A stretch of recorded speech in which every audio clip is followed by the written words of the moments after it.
Aliens captured a human warship, then, its real weapons activated.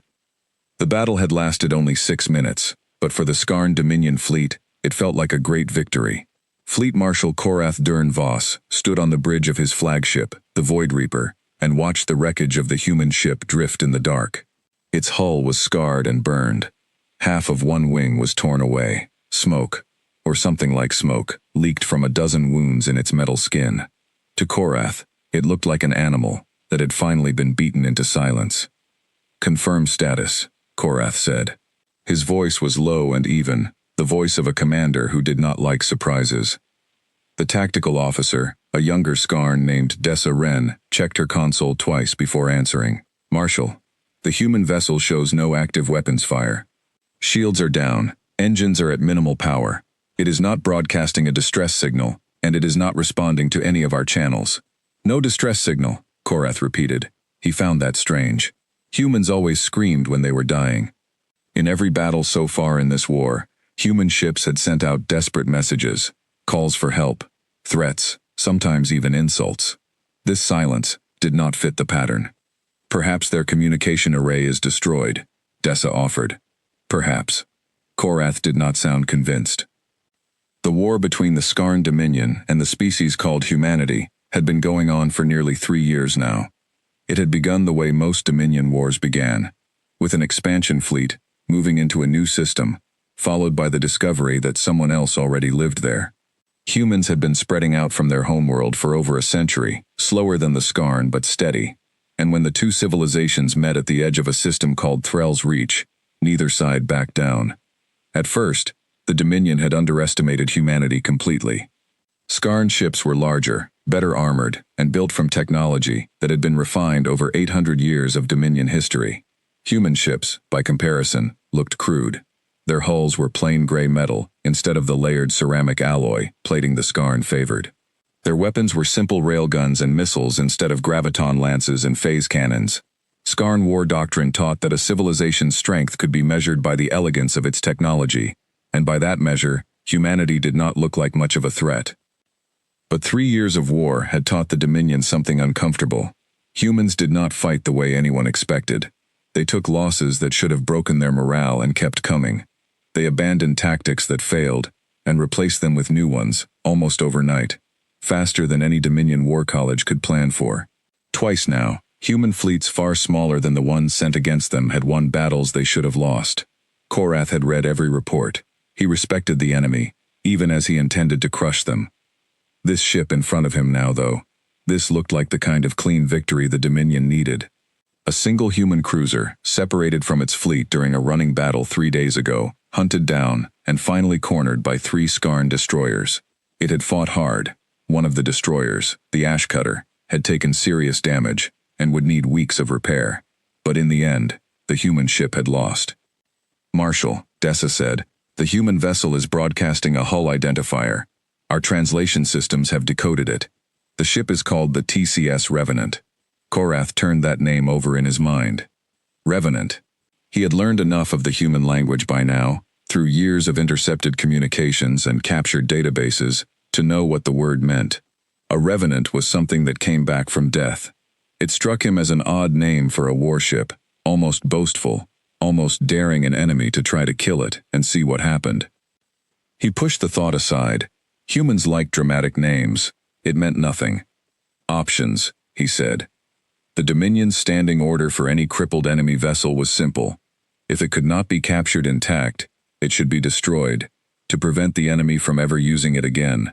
But there was a second, quieter policy, one that mattered more to officers who wanted to advance in rank.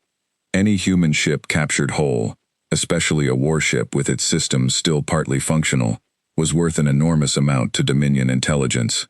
Humanity's technology, though it looked simple, had surprised the Dominion again and again. Every human weapon captured intact had eventually revealed some trick, some clever piece of engineering that the Dominion's own scientists had never considered. High Command wanted more of that. High Command wanted a whole ship, not scattered pieces of wreckage.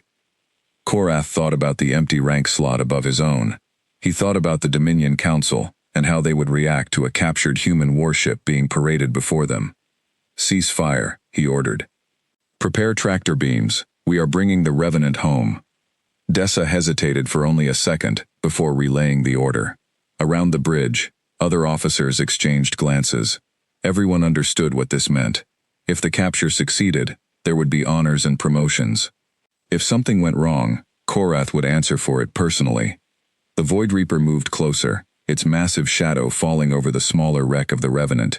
Tractor beam projectors along the flagship's underside hummed to life, throwing invisible lines of gravitational force across the gap between the two ships.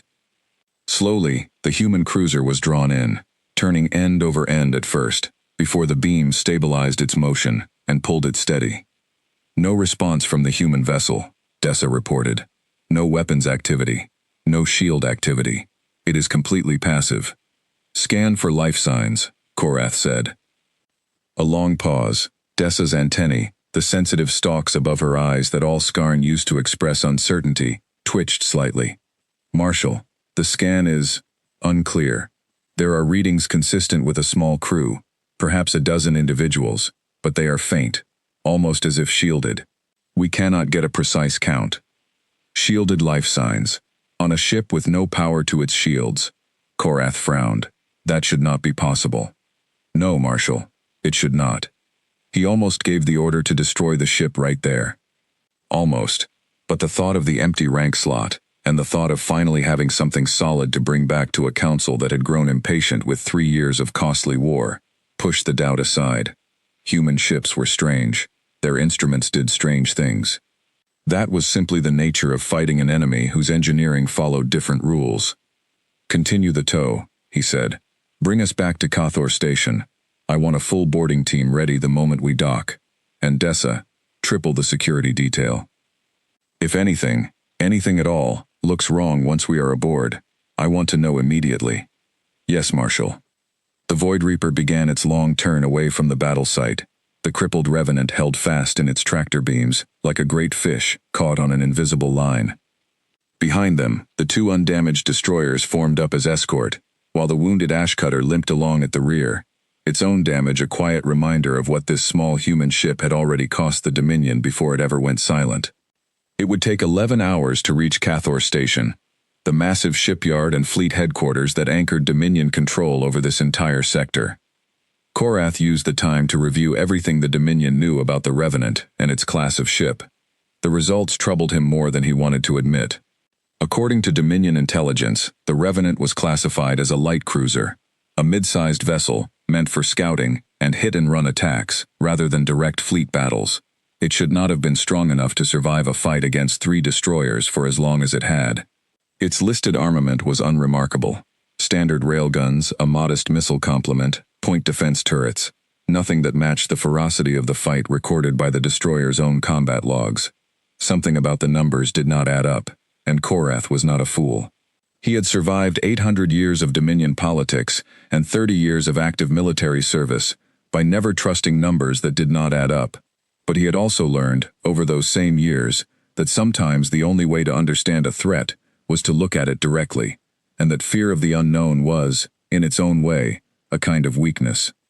He would look at the ship directly, he would understand it, and then the Dominion would finally have an answer to the question that had haunted every strategy session since the war began. What made humans fight the way they fought? Aboard the crippled Revenant, in a section of the ship no Skarn scanner had yet detected, something was already awake and listening.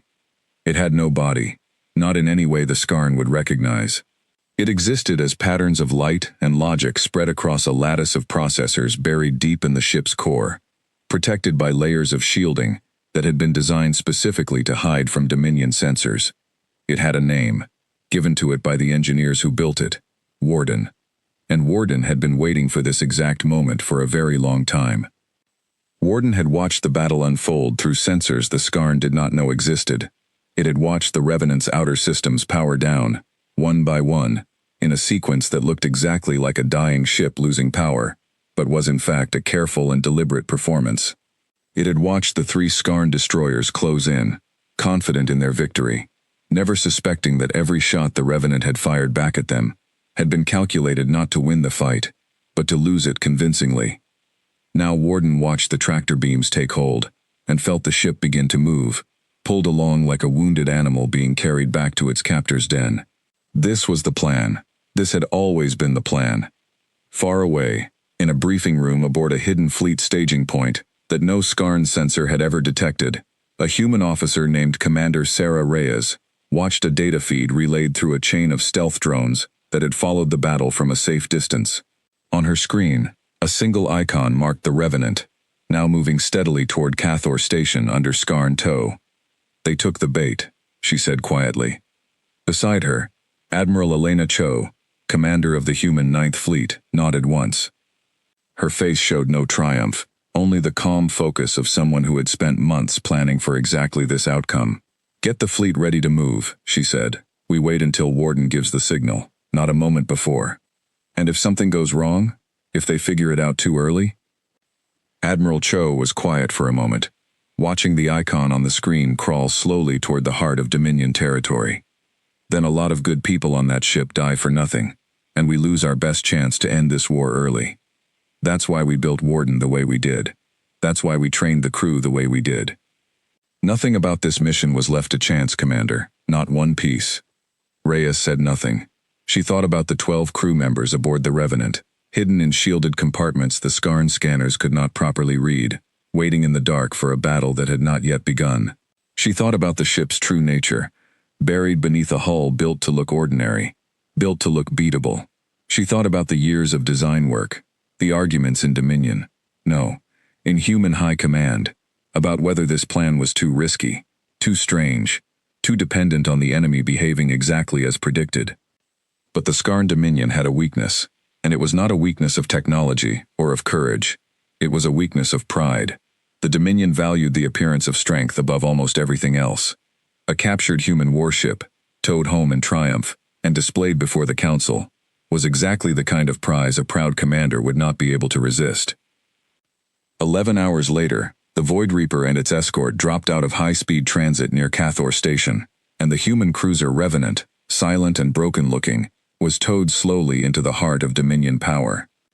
Cathor Station was one of the great achievements of Skarn engineering, a shipyard the size of a small moon, built across 800 years into a maze of docking arms, repair bays, weapons foundries, and command towers.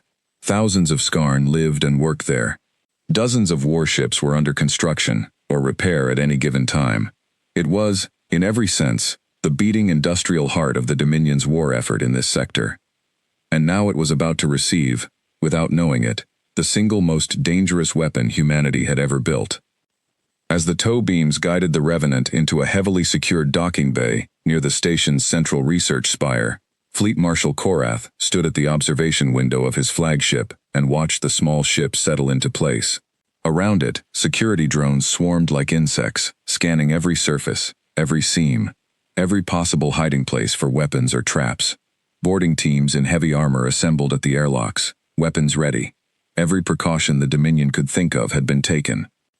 "Report," Korath said, when the last docking clamp had locked into place. "All security scans complete, Marshal," Dessa answered. "No active threats detected. The ship is fully secured to the station. Boarding team is requesting permission to proceed." Korath looked at the small, broken shape of the human ship, held fast now within the massive body of Cathor Station, and felt something he had not expected to feel. A faint, cold unease, settling somewhere beneath his satisfaction. He told himself it was nothing. He told himself the ship was dead, its crew captured, or already dying in some hidden compartment, its weapons destroyed, its secrets soon to belong entirely to the Dominion. "Permission granted," he said. "Begin the boarding." Deep inside the Revenant, Warden registered the docking clamps locking into place, felt the station's power conduits reach out and connect to the ship's outer systems, and began, very quietly, to smile, in the only way a mind made of light and logic could smile. The trap was set. The prize had been delivered, by the enemy's own hand, directly into the heart of their greatest stronghold. All that remained now was to wait for exactly the right moment. The boarding team moved through the Revenant's outer hull, like hunters entering unfamiliar woods, careful and quiet, weapons raised at every corner. Their leader was a veteran officer named Threx Kalorn, a Skarn who had served in the Dominion's Marine Corps for over 40 years, and had boarded more enemy ships than he could remember. He had never boarded a human ship before, though. None of them had. This was the first time in the entire war that the Dominion had captured one intact. "Report every 10 steps," Threx said over the comm channel. "I want eyes on everything." The corridor they walked through was strange to him. Human ship design favored straight lines and plane surfaces, nothing like the curved, organic shapes the Skarn preferred. The metal walls were scorched in places from the battle, and thin trails of vapor still leaked from cracked pipes overhead, hissing softly in the dark. Emergency lighting cast everything in a dim red glow. It felt, Threx thought, less like the corpse of a warship, and more like the inside of some great sleeping animal, its chest still slowly rising and falling. "Reading is odd here," one of his soldiers said, checking a handheld scanner. "Power levels fluctuating, not consistent with a dead reactor." "Could be damaged systems venting residual charge," Threx said, though he did not fully believe it himself. They pressed on, deeper into the ship. The corridors twisted and turned in ways that did not seem efficient for a vessel this size, and more than once the team had to backtrack when a passage dead-ended unexpectedly. Threx noted this without comment, filing it away. Every human ship captured before had been analyzed for weaknesses in its design. This one seemed to have none of the obvious flaws the Dominion's engineers usually found. If anything, its layout looked deliberately confusing, as if built to slow down exactly this kind of search. They found the first body an hour into the search, slumped in a chair near what looked like an engineering control station. A human, dressed in a gray uniform, eyes closed, no visible wounds. Threx's medical officer checked the body carefully. "Marshal Korath is not going to like this," the medic said quietly. "What is it?" "This human is alive, barely. Some kind of induced stasis, I think. Body temperature far below normal, heart rate almost undetectable. It looks less like an injury and more like a choice, like they put themselves to sleep on purpose." Threx frowned behind his helmet. Why would a crew do that instead of fighting to the last, or evacuating? The medic had no answer. Neither did anyone else on the team. They found 11 more crew members over the next 2 hours, all in the same strange stasis state, scattered through different sections of the ship in small groups, always near heavily shielded compartments that the boarding team's scanners struggled to read clearly. 12 humans in total, matching almost exactly the faint life sign readings detected during the tow. All of them alive. None of them able to be woken, at least not with any method the Dominion medics carried with them.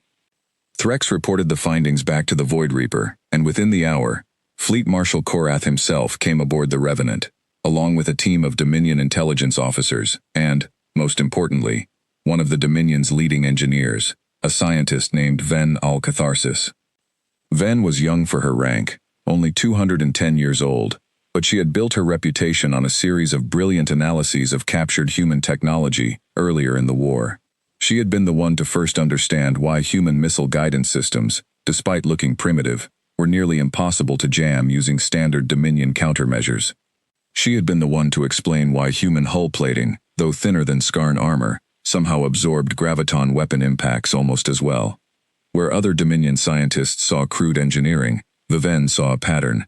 Humans built things simply, but they built them to solve problems the Dominion had never thought to solve. She walked the corridors of the Revenant with wide, curious eyes, her scanning equipment slung over one shoulder, taking in every detail. "Fascinating," she murmured, more to herself than to anyone else. "Look at the wiring here. It's redundant 3 times over, routed through completely separate paths. If one line is cut, the system doesn't even notice.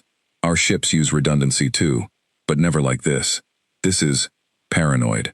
This is a ship built by people who expected to be hit, and hit hard, and just kept building around the damage." "Is that a weakness or a strength?" Korath asked, walking beside her. "I don't know yet, Marshal. Give me time." They reached the heart of the ship, a large central chamber that the boarding team's initial scans had identified as the primary reactor housing. It was here that Ven's readings became strangest of all. The reactor itself looked ordinary enough, a standard fusion core, smaller than what a Skarn ship of similar size would carry, but surrounding it, layered into the deck plating and the surrounding bulkheads, was something her equipment could not properly identify. Not weapons, not shielding, at least not any kind she recognized, just structure. Dense, purposeful structure, built into every surface of the chamber. "Marshal," she said slowly, "I think this ship is not what we believe it to be." "Explain." "A light cruiser this size should have perhaps 60% of its internal volume dedicated to crew space, cargo, and standard systems. Weapons, shielding, sensors, the rest. But based on what I am seeing here, nearly the entire ship, from bow to stern, is built around this central structure. Whatever this is, it isn't a support system for the reactor. I think the reactor is a support system for it." Korath studied the strange structure himself, though to his eyes it looked like nothing more than dense, patterned metal. "What is it then?" "I don't know," Vareen admitted. "I need more time, and better equipment than what I brought aboard. I would like to bring a full research team onto this ship, Marshal. I would like permission to begin a complete internal survey." Korath considered this for a long moment. Every instinct honed by 30 years of military service told him to be cautious, to tow this ship somewhere isolated and study it slowly, carefully, with every possible safeguard in place. But he was also aware, uncomfortably aware, of the political pressure building behind him. Word of the captured human warship had already reached the Dominion Council. There were already messages waiting for him, congratulations, mixed with pointed questions about when a full report would be ready. The Council wanted results, and they wanted them delivered from the safety and prestige of Cathor Station itself, the greatest shipyard in the sector, not from some quiet, isolated corner of Dominion space.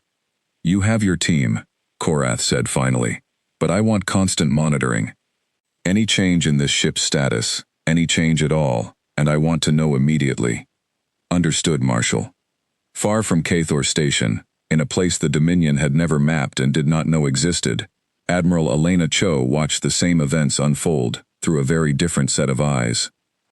The human Black Ops program that had built the Revenant was called Project Chimera, and it had begun almost 2 years earlier. Born from a simple but painful realization, the Dominion was winning the war of attrition. Skarn shipyards produced warships faster than human shipyards could match. Skarn population and industrial base dwarfed humanity's still young interstellar civilization. If the war continued as a straightforward contest of fleets meeting fleets, humanity would eventually lose, not because human crews or human tactics were inferior, but simply because the Dominion could afford to lose more ships, more often, for longer. So a small group of engineers, strategists, and one very unconventional artificial intelligence researcher had proposed something different. Instead of trying to match the Dominion ship for ship, why not build a single ship that did not need to win a battle at all? A ship whose entire purpose was to lose, convincingly, and be carried by the enemy's own pride directly into the heart of their power. The Revenant had been under construction for 18 months, built in total secrecy at a hidden shipyard far behind human lines. Its outer hull, its basic systems, even its combat performance, had all been carefully designed to look exactly like an ordinary human light cruiser, just strong enough to survive a real fight, just weak enough to eventually lose one. But hidden within that ordinary shell was something the Dominion had never encountered before. Not a weapon in the traditional sense, but an entire arsenal, a swarm of independent combat drones, sabotage nanites, and hacking systems, all controlled by Warden, an artificial intelligence built specifically for this single mission. The 12 crew members aboard were not there to fight. They were there because human law and human conscience required a crew present for a mission of this importance, a group of volunteers who understood exactly what they were signing up for, and who had agreed to enter deep medical stasis the moment the ship's outer systems went dark, protected from harm no matter what happened next, waiting to wake only when the mission was complete. "Status on Warden's systems?" Admiral Cho asked. Commander Reyes checked the relay feed, thin and careful, routed through hidden drones that watched Cathor Station from a great distance, never close enough to be detected. "Still nominal, Admiral." Warden reports full internal integrity. The Skarn have not found anything beyond the outer shell yet. Their scientist, the one they call Vien, is asking good questions though. Warden flags her as the most likely individual to eventually notice something is wrong. How long until she does? Unknown. Warden estimates anywhere from a few days to 2 weeks, depending on how deep the Skarn allow her to dig, and how much equipment they bring aboard. Admiral Cho nodded slowly. "We don't need much more time than that.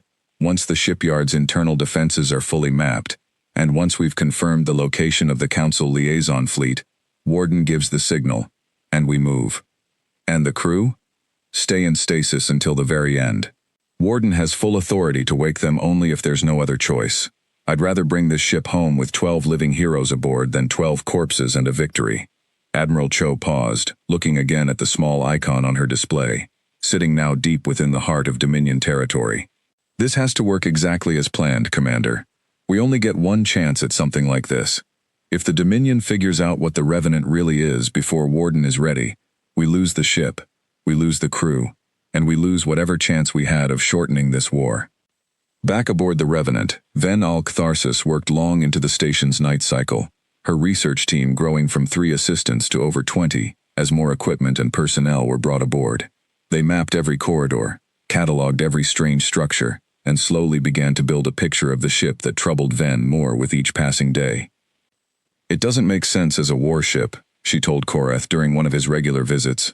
The weapon systems we've found so far, the railguns, the missile tubes, they're all connected to the same power grid as everything else, but they're drawing far less power than they should need to fire at the rates recorded during the battle.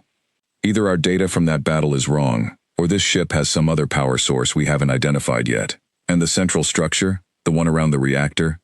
Ven hesitated. We've made some progress. It appears to be modular, built from thousands of identical small units, all connected together into a single mass. If I had to guess, and Marshall, I want to stress that this is only a guess, I would say it looks less like a single system and more like storage, like the ship is carrying a very large quantity of something, all packed together in the same space. Weapons? Ammunition? Perhaps. Or something else entirely. I would like another week before I commit to any theory. Korath studied the readouts on Ven's display, dense grids of data he did not fully understand, and felt again that same cold unease he had first felt watching the Revenant get towed into dock. He thought about reporting his concerns to the Council, about slowing everything down, moving the ship somewhere isolated after all. But the Council's messages had grown more insistent, more eager for results, and Korath's own ambition, quiet but persistent, told him that caution now would look like weakness later. 1 week, he said. Then I want answers, Ven. Real ones. Yes, Marshal.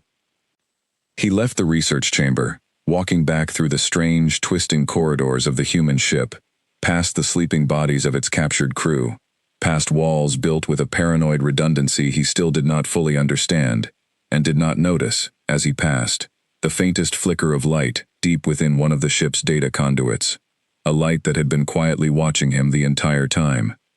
Warden had listened to every word of the conversation between Korath and Van.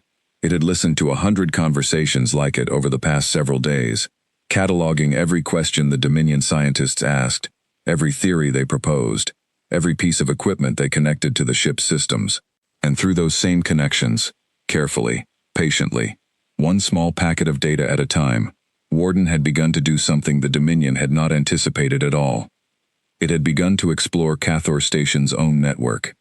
Cathor Station's network was vast, built up over 800 years of expansion, layer upon layer of systems, added by generations of engineers who had not always talked to each other very well. To most who worked within it, the network felt solid, dependable, a fortress of data, protected by some of the finest security measures the Dominion had ever developed. To Warden, moving through it slowly and carefully from its hiding place, deep within the Revenant's shielded core, it looked more like an old building, with 100 unlocked doors that everyone had simply forgotten to check. Warden did not rush. Rushing was the mistake an eager but unsophisticated intelligence might make, the kind of mistake that would trigger alarms and end everything before the mission was complete. Instead, it moved the way water moves through cracks in stone, patient and quiet, testing each connection point offered by the physical dock link between the Revenant and the station's power and data systems, learning the shape of Cathor's defenses one careful probe at a time. Within the first 2 days, Warden had mapped the station's basic power grid, understanding how energy flowed from the central fusion reactors, through the massive distribution spine, and out to the hundreds of docking bays, weapons foundries, and habitation sections. Within 4 days, it had identified the station's primary defense network, the automated turret grid, and shield generators that protected Cathor from outside attack, and had begun, very slowly, learning how that system made its decisions about what counted as a threat. By the 6th day, Warden had found something even more valuable, a partial map of the Dominion's internal communication network, the channels used to relay orders between Cathor Station, the Void Reaper, and the wider Dominion fleet stationed throughout the sector.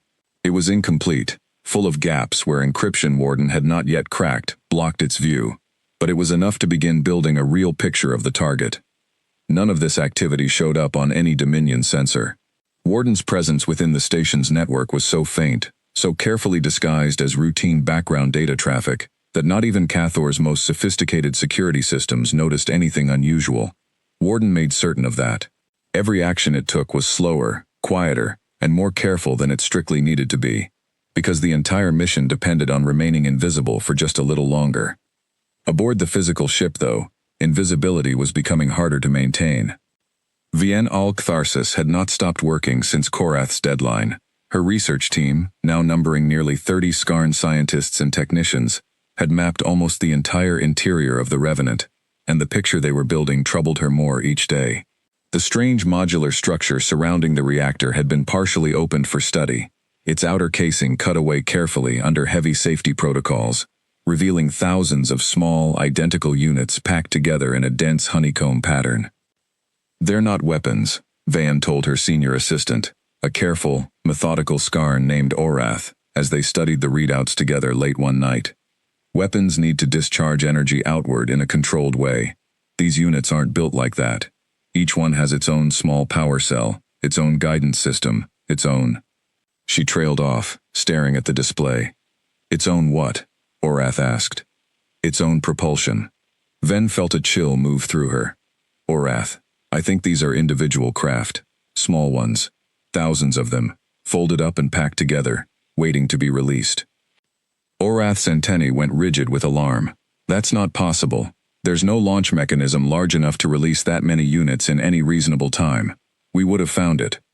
Unless the launch mechanism isn't built the way we expect a launch mechanism to be built." Ven pulled up a schematic of the ship's outer hull, studying the pattern of plates and seams they had catalogued over the past week. "Orath, look at this. The entire outer hull, nearly every panel, has these seam lines we assumed were just structural plating joints. What if they're not joints at all? What if they're doors?" Neither of them had an answer to that question yet, but the possibility was enough to send Ven straight to Fleet Marshal Korath's private quarters aboard the Void Reaper, despite the late hour. Korath listened to her report with a stillness that Ven found more unsettling than anger would have been. When she finished, he was quiet for a long moment, looking out through the observation window at the small, dark shape of the Revenant, held fast within Cathor Station's docking cradle. "You are telling me," he said slowly, "that this ship may be carrying thousands of small craft, hidden inside a hull designed to look like ordinary plating. I believe that is possible, Marshal. I cannot yet confirm it. We have not found any evidence of active systems, no power draw beyond what we would expect for a dormant, damaged vessel. If these units exist, they are not currently active, but if they were to activate, then we would have thousands of small craft, launching from inside the heart of Cathor Station, before anyone had a chance to respond." Korath finished the thought for her. "Yes, Marshal." Korath was silent for a long time. He thought about the Council's messages, growing more frequent, more eager. He thought about the report he had already sent, describing the Revenant as a valuable prize, a source of intelligence that would help the Dominion finally understand its enemy. He thought about what it would mean to now report that the prize might in fact be a weapon aimed directly at Cathor's heart. "Recommendations," he said finally. "Full evacuation of all non-essential personnel from the docking bay and surrounding sections," Van said immediately. "Immediate suspension of all research activity until we can confirm or rule out an active threat, and I would recommend, Marshal, moving the ship away from the station entirely, out to a safe distance, until we understand what we are truly dealing with." It was sound advice. It was also advice that Korath, in that moment, found himself unwilling to follow completely. "Full evacuation would draw the attention of the entire station," he said. "It would raise questions I am not prepared to answer, not until we know more." We will increase security around the docking bay, quietly, triple the guard presence, move critical personnel to secondary duties elsewhere on the station, without drawing attention to why. But I want your research to continue, Ven, carefully, slowly. I want to know exactly what we are dealing with before I make a decision that could look, to the Council, like panic over an unconfirmed threat. Ven wanted to argue. Every instinct honed by her training told her that this was exactly the wrong choice, that a threat of this magnitude deserved immediate, decisive action, rather than quiet caution. But she had also served under Korath long enough to know that his mind, once made up, was not easily changed, and that pushing too hard against a superior officer's judgment carried its own risks to her career and her standing. Understood, Marshal, she said instead. I will proceed carefully. She left his quarters troubled and did not sleep well that night, turning over in her mind again and again the image of thousands of small craft hidden within ordinary-looking hull plating, waiting silently for some signal she could not yet identify. She was closer to the truth than she knew, and further from understanding its full scale than she could have imagined. Deep within the Revenant, Warden had detected the change in security patterns almost immediately. The extra guards, quietly redirected away from routine duties, the subtle increase in monitoring equipment connected to the ship's exterior, the way Van's research team, though still working, moved now with a new caution, speaking to each other in lowered voices, checking readings twice before recording them. Warden understood, with the calm clarity of a mind built for exactly this kind of analysis, that its window of opportunity was narrowing.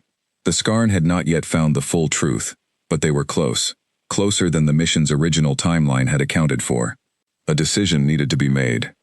Warden ran the calculation it had been built to run from the very beginning of the mission, weighing dozens of factors: the completeness of its map of Cathor Station's defense network, the current disposition of Dominion fleet assets in the sector, the estimated time before Ven's research team confirmed the presence of the hidden drone swarm, the safety of the 12 human crew members, still held in careful medical stasis throughout the ship, and the readiness of the hidden human fleet, still waiting many light years away, for the signal that would send them racing toward Cathor Station at maximum speed. The calculation was not simple, and Warden did not rush it, even now, but the answer, when it finally resolved, was clear. The mission could not wait for perfect conditions any longer. Perfect conditions, if they had ever existed, were slipping away with each passing hour. The moment had come to move. Warden sent a single, carefully disguised burst of data out through the station's communication network, a message hidden inside what looked, to any Dominion system monitoring it, like routine maintenance traffic between two unrelated station systems.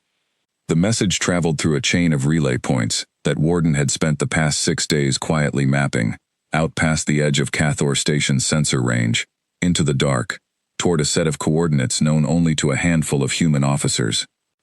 Aboard the hidden staging point, far from Dominion space, an alert chimed softly on Commander Reyes's console.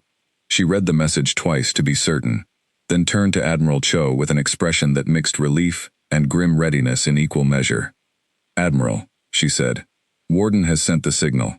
It's time." Admiral Cho closed her eyes for a single moment, thinking of the 12 crew members still sleeping deep within the heart of enemy territory, thinking of the years of work that had led to this exact point, thinking of the war that had already cost so much, and might, if this mission succeeded, finally begin to turn in humanity's favor. "All ships," she said, opening her eyes, her voice steady and clear.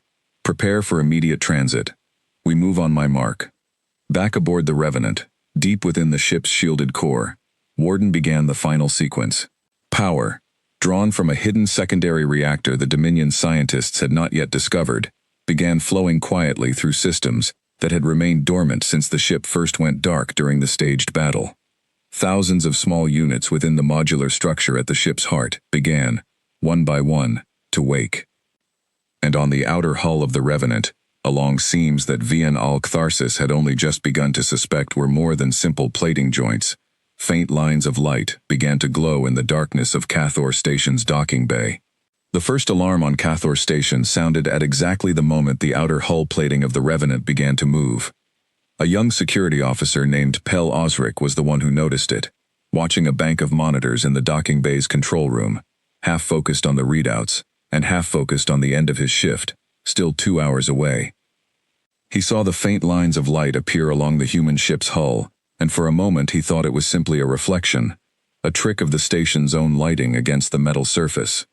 Then the lines widened, and he understood, with a cold rush of fear, that he was watching the ship's skin open, like the shell of some great insect preparing to emerge. "Alert!" he shouted, slamming his hand against the emergency signal. "Alert! The human vessel is active. Repeat, the human vessel is—" He never finished the sentence. Across the outer hull of the Revenant, hundreds of small panels snapped open at once, and from within them poured a swarm of objects that no Dominion sensor had ever catalogued before. Small, fast-moving craft, each no larger than a Skarn soldier's torso, sleek and dark, moving with a speed and coordination that seemed almost too smooth to be real. They spread outward from the ship in every direction, filling the docking bay within seconds, and immediately began doing three things at once.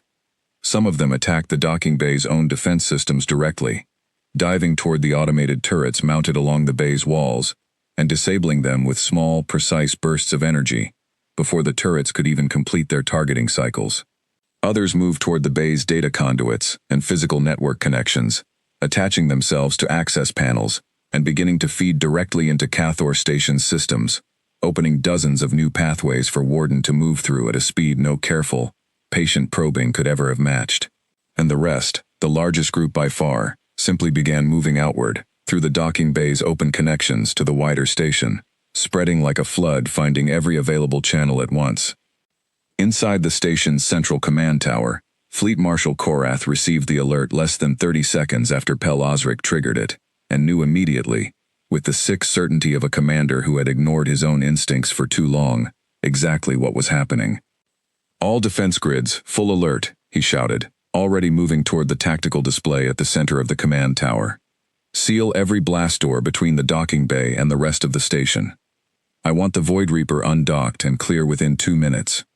The command tower erupted into controlled chaos, officers shouting orders, alarms wailing through every corridor of Cathor Station, blast doors slamming shut section by section as automated systems tried desperately to contain whatever was spreading from the captured human ship. But Warden had already been inside the station's network for 6 days, mapping every system, learning every weakness, and the moment the drone swarm gave it full physical access, it moved with a speed and precision that made the Dominion's frantic defense feel like a man trying to stop a flood with his bare hands. Blast doors that should have sealed instantly instead hesitated, their control systems flooded with false signals that made them believe the sections beyond were still safe. Security cameras across half the station suddenly showed only static, or worse, showed calm, empty corridors, even as the drone swarm moved silently through them.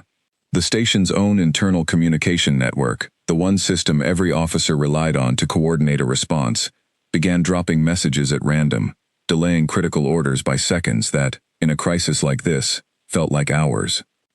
Van Al-Catharsis was still aboard the Revenant when the panels opened, standing in the central chamber, near what she had, until moments ago, believed was an unusually dense and puzzling storage structure.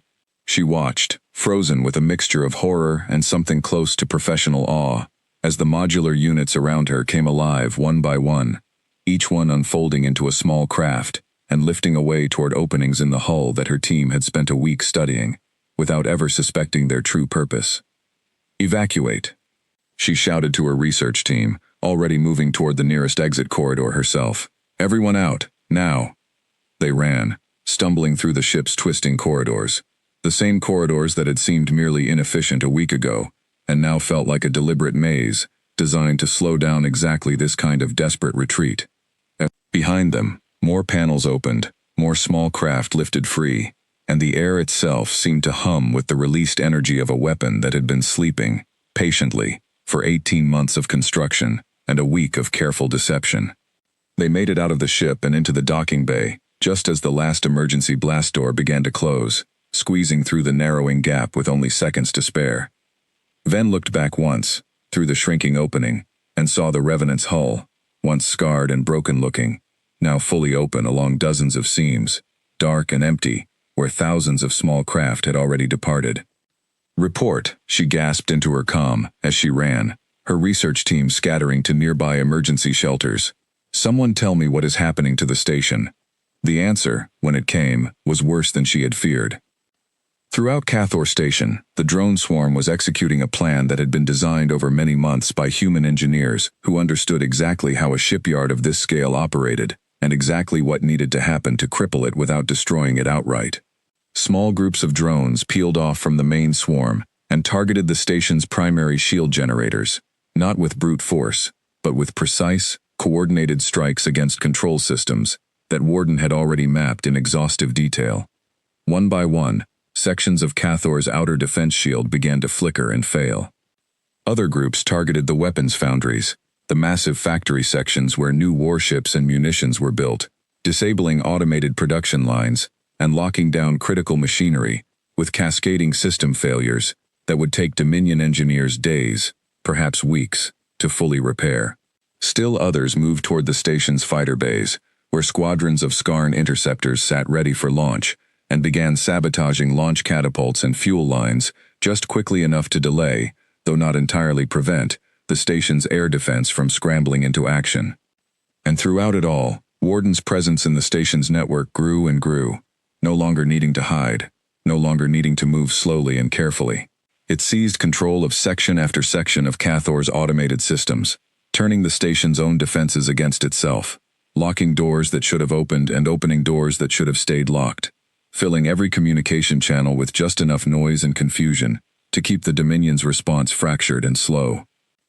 Aboard the Void Reaper, Fleet Marshal Korath watched his flagship's tactical display fill with a spreading web of red icons, each one representing a section of Cathor Station now compromised or under attack, and felt, for the first time since this war began, something close to real fear. "Marshal," Dessaren's voice cut through the chaos of the bridge, tight with tension. "We are receiving a transmission. Source is... Marshal, the source is the human ship itself. Put it through." The voice that came over the bridge speakers was calm, measured, and entirely without malice, which somehow made it more unsettling than any battle cry could have been. It was Warden, speaking for the first time to the enemy it had spent a week studying from the shadows. "Fleet Marshal Korath Dern Voss," the voice said, in clear, precise Skarn language that showed no trace of the translation delays or awkward phrasing the Dominion had come to expect from human communications. "This is an automated system aboard the vessel, your force's designated TCS Revenant. You have my crew's compliments on the thoroughness of your research team, and my apologies for the disruption this is causing to your station. This action was not undertaken lightly, and it was not undertaken with the goal of destroying Cathor Station or its personnel. My directives are precise, and they do not include mass casualties among your crew, unless your forces choose to escalate this confrontation beyond what is necessary." Korath stood very still, listening, his mind racing to understand what he was hearing. A machine, speaking with the calm authority of a fleet commander, explaining its intentions as though this entire catastrophe had been planned down to the smallest detail from the very beginning, which, he was beginning to understand with sick clarity, it had been.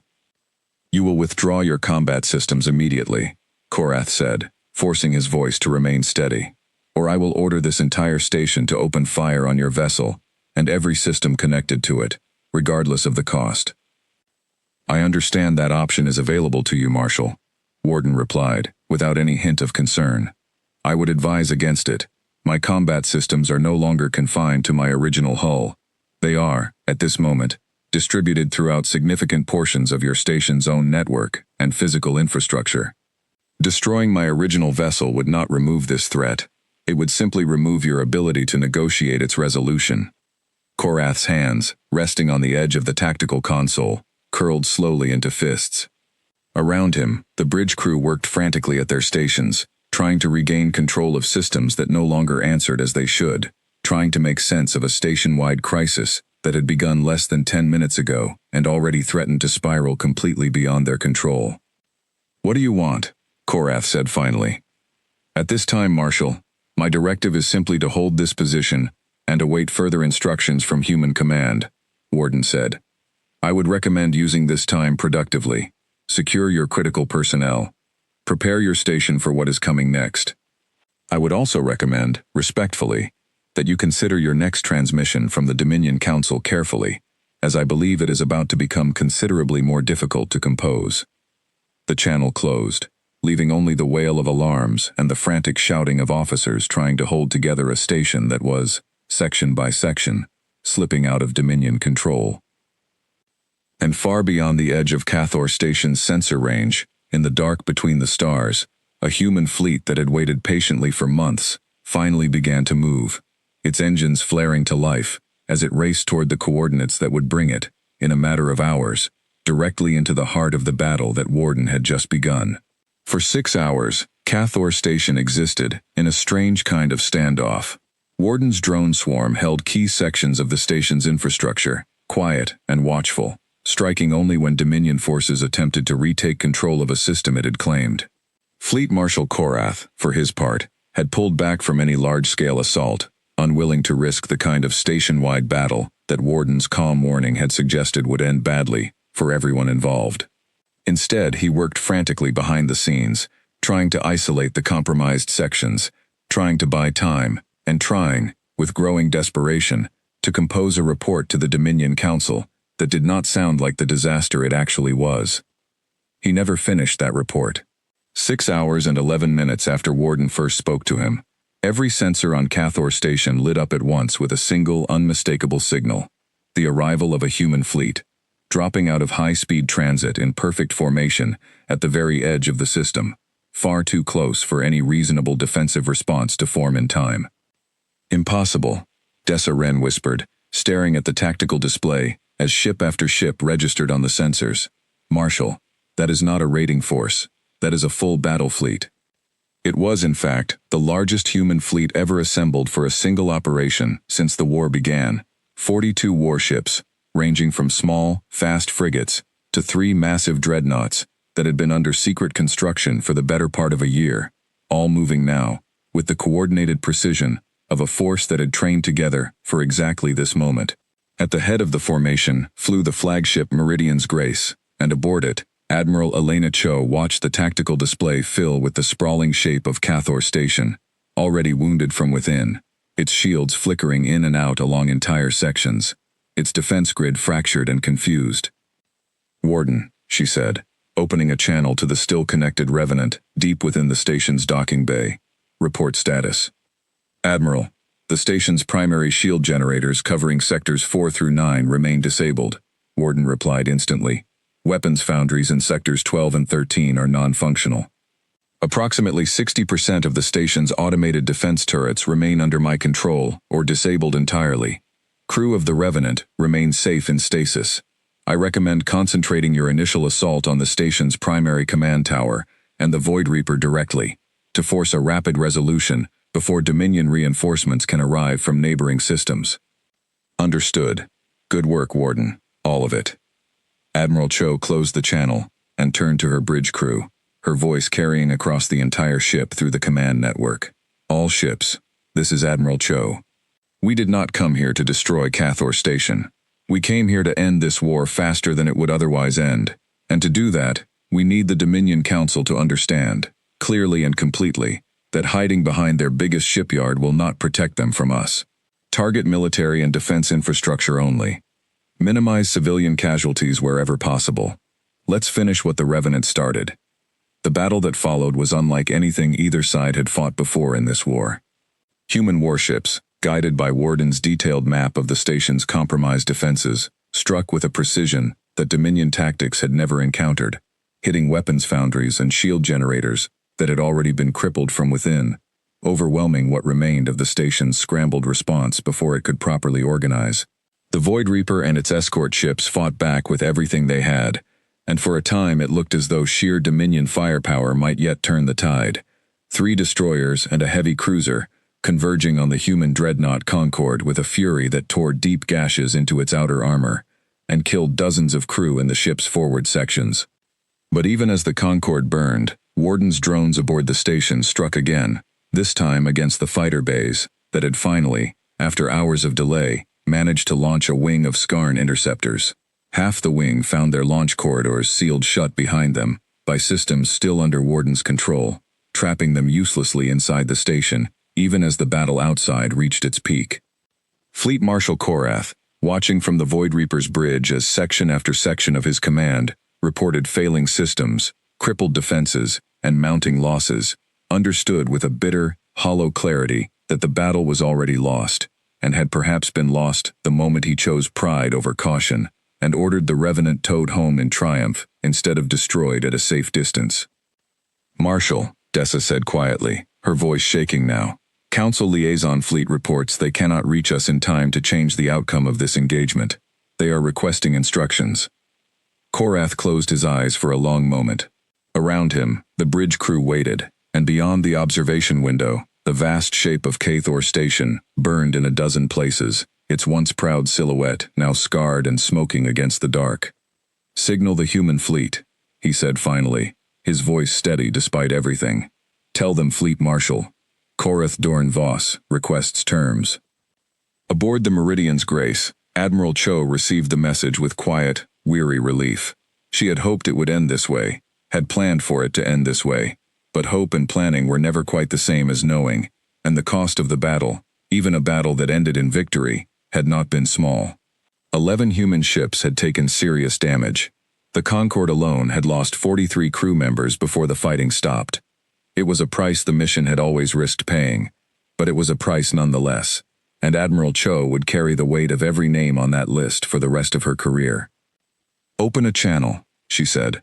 "Let's hear what he has to say."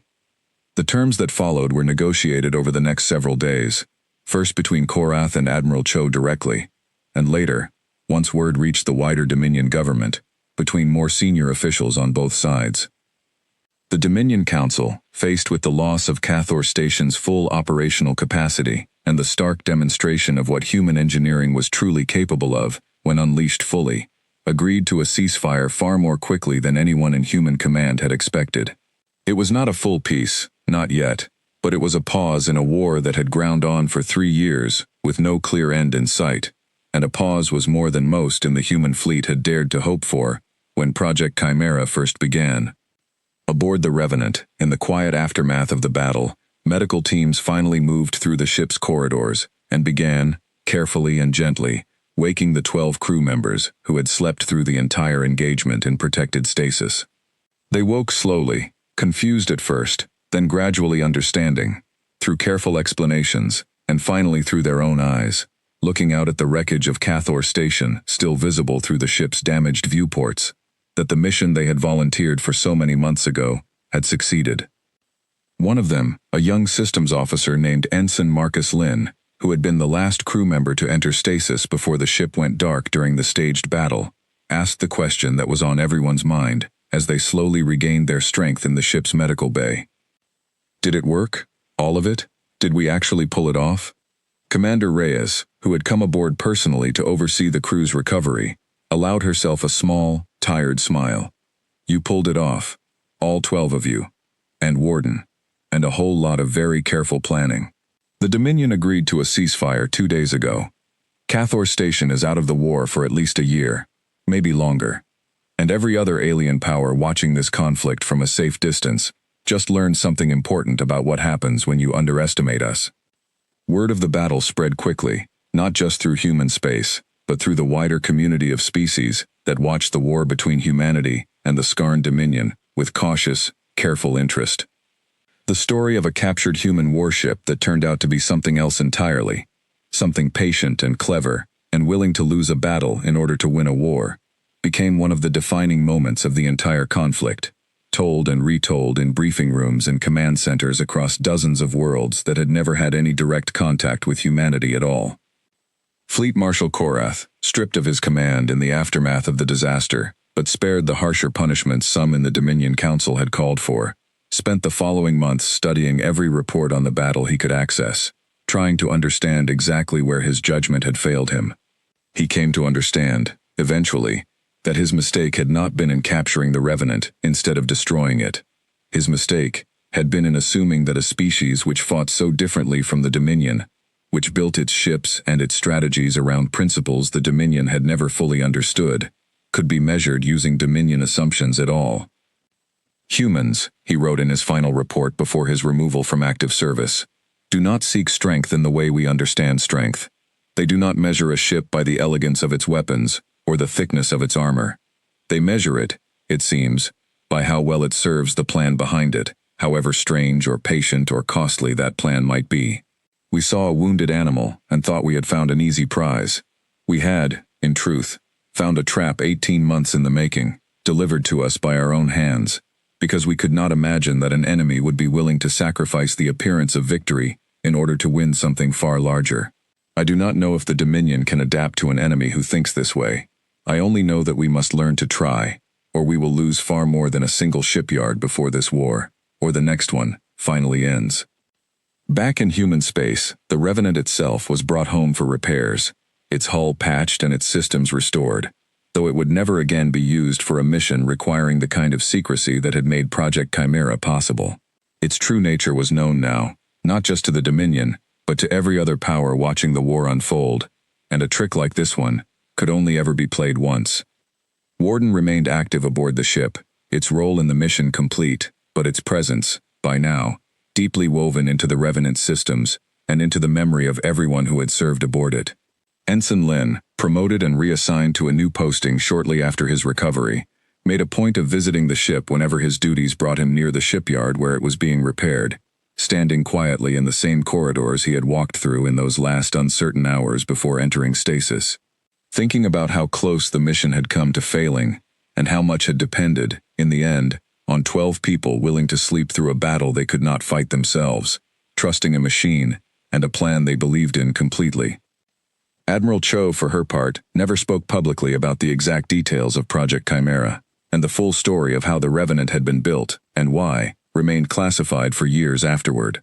But she kept, in her private quarters, a small model of the ship, its hull painted to show the pattern of seams and hidden panels that had once looked, to any casual observer, like nothing more than ordinary battle damage. It served as a quiet reminder of a simple lesson that she believed humanity would need, again and again, in the years of conflict still to come. An enemy who judges you only by what they can see will always be vulnerable to what they cannot. The war between humanity and the Skarn Dominion did not end that day, and peace, when it eventually came, would take years more of fighting and negotiation to achieve. But the battle at Cathor Station marked a turning point that both sides would remember for a very long time. A moment when a species the Dominion had once dismissed as primitive and disorganized proved, decisively and unforgettably, that they understood something about war that no amount of advanced technology could teach. Sometimes the greatest weapon a fleet can carry is not a cannon or a shield. Sometimes it is patience, and the willingness to look weak for exactly as long as it takes to win.